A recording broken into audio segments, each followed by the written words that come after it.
Benchmarks. Benchmarks are the standards that we will use as a point of comparison to determine student growth. In keeping with the mission of Toms River Regional Schools, the New Jersey Core Content Curriculum Standards in Fine Arts will be used as the principal benchmarks for this growth.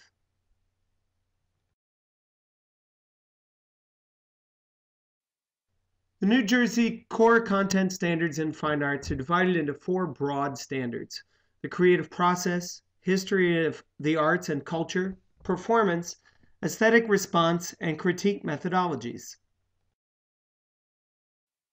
In the creative process, the students are going to learn all of the parts that come together to create music. By the end of grade 12, they need to be able to show proficiency with all of those principal elements.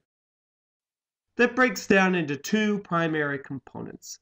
Number 1, the example of how aspects of meter, rhythm, tonality, intervals, chords, and harmonic progressions are organized and manipulated to establish unity and variety in genres of musical compositions. Understanding this is going to help our curriculum in that once the students can identify and examine those aspects, they can use them to create music of their own and to have a greater amount of understanding in the music that they listen to. The second point is that they can synthesize knowledge of those elements of music in the deconstruction and performance of complex musical scores from diverse cultural contexts. This synthesis, it gives the students a way to approach music that they don't know, and maybe from an entirely different perspective than their own. And it gives them some knowledge of the elements so that they can find a common ground between that music that is alien to their experience and what they know. So this part of the creative process is about being able to use that knowledge of the basic elements to look at the performance of something different. History of the arts and culture. All students will understand the role, development, and influence of the arts throughout history and across cultures. This comes in several parts, the first of which determine how dance, music, theater, and visual art have influenced world cultures throughout history. Every culture in the world uses music and uses music for a variety of ways. They use it for ceremony. Here in America, we use it for commercial gain. Lots of different reasons for music. And this first standard allows you to explore the various ways that's influenced the world. The second justifies the impact of innovations in the arts on societal norms and habits of mind in various historical eras. Music has changed greatly since it was even composed back in the classical period. It used to be that in order to hear a piece of music, you had to have musicians or access to musicians in your house. And now every person, no matter what the age, even small children have the ability to access thousands and thousands of songs, millions of songs from around the world, and interact with that place and then go online and discuss it with anyone in the world. And the social innovation that comes about through that is very important to include in our curriculum. Performance. All students will synthesize those skills, media, methods, and technologies appropriate to creating, performing, and or presenting works of art. This is the bread and butter of the performance-based curriculum.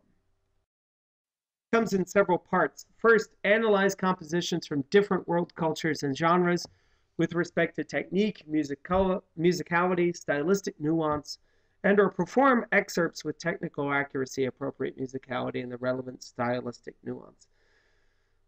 Analyzing music from different cultures helps you understand your own, and it helps you understand the people that created that other music, and using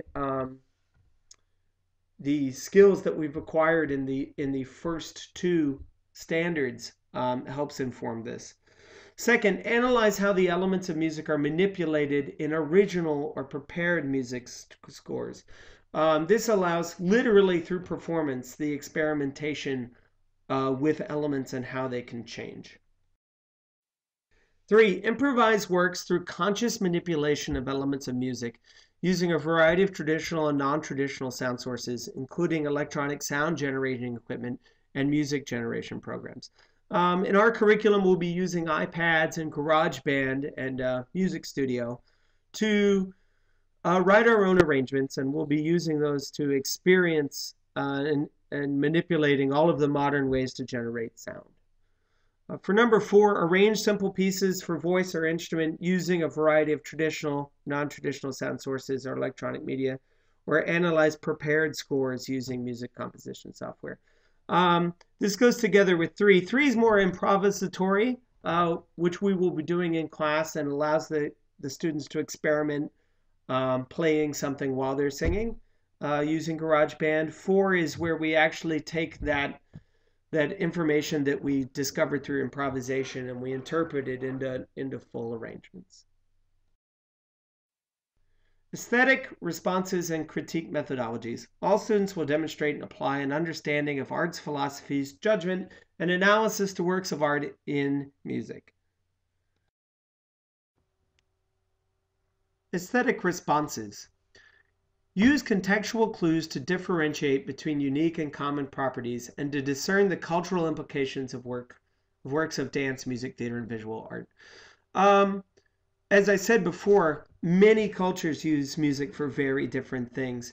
And listening to music in context and listening to it can help us understand various cultural theories on an aesthetic level. Whereas in the creative process step, we were analyzing it on a musical elemental level. Here, as an aesthetic response, we're determining how it will affect the beauty of the work and the understanding of the emotional implications of the work. Number 2, speculate on the artist's intent using discipline-specific arts terminology and citing embedded clues to substantiate the hypothesis. This is one of the things that classical musicians love to do. Everyone loves to say, well, this is how Beethoven wanted it. And this level of aesthetic response is where the students will learn what clues in the music conductors and performers use to inform those decisions.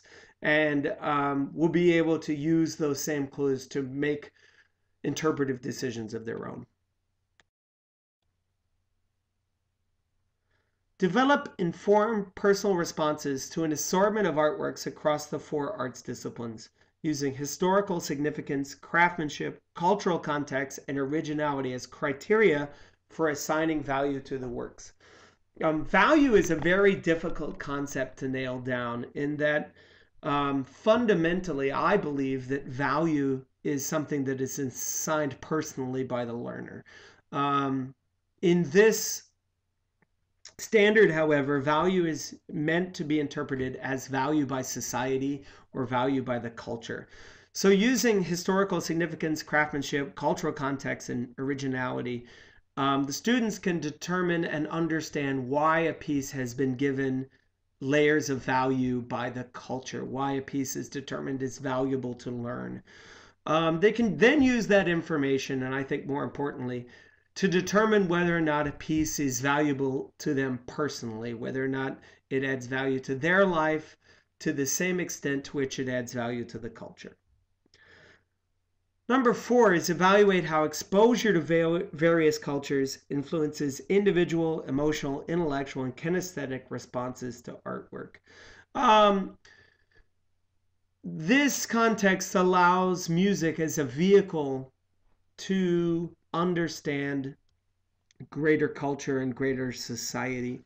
I'm not sure if I completely agree with that music is that's its primary responsibility. It is excellent for that.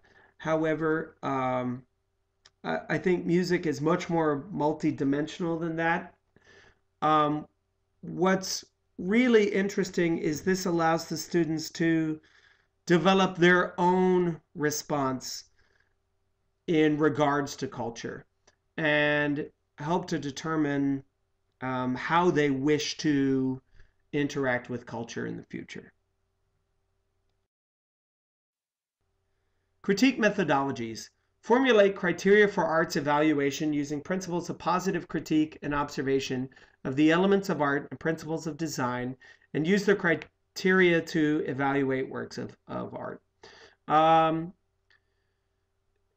This allows the students to understand a standard of what society is deemed acceptable or good music, or they can develop their own criteria for arts evaluation, which will allow them to help to identify music that's important to them in the future, which I think is imminently more important, perhaps because it's more likely to lead to them adding value to their lives and experiencing music for the rest of their lives. Evaluate how an artist's technical proficiency may affect the creation or presentation of a work of art, as well as how the context in which a work is performed or shown may impact perceptions of its significance and meaning. This allows the students to break down exactly what happened in a performance to warrant their having an emotional response, as opposed to what is happening in the composition of the piece. Determine the role of art and art making in a global society by analyzing the influence of technology on the visual, performing, and multimedia arts for consumers, creators, and performers around the world.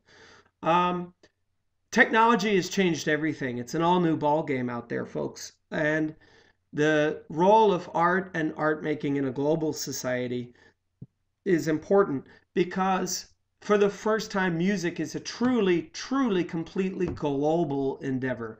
Music can be shared instantaneously across the world, and as we've seen through the woes of the music industry, as people finally have the ability to produce music on their own and distribute it, music in the world is going to greatly change in the next 50 years and in how it's distributed. And as it's going about, personal taste will have a more and more important place. Students will have the ability to seek out music that is to their taste. So part of this methodology, part of this critique is to help the students develop what their taste is so that they can interact with this global society of music in a way that allows them to have the most meaningful experience.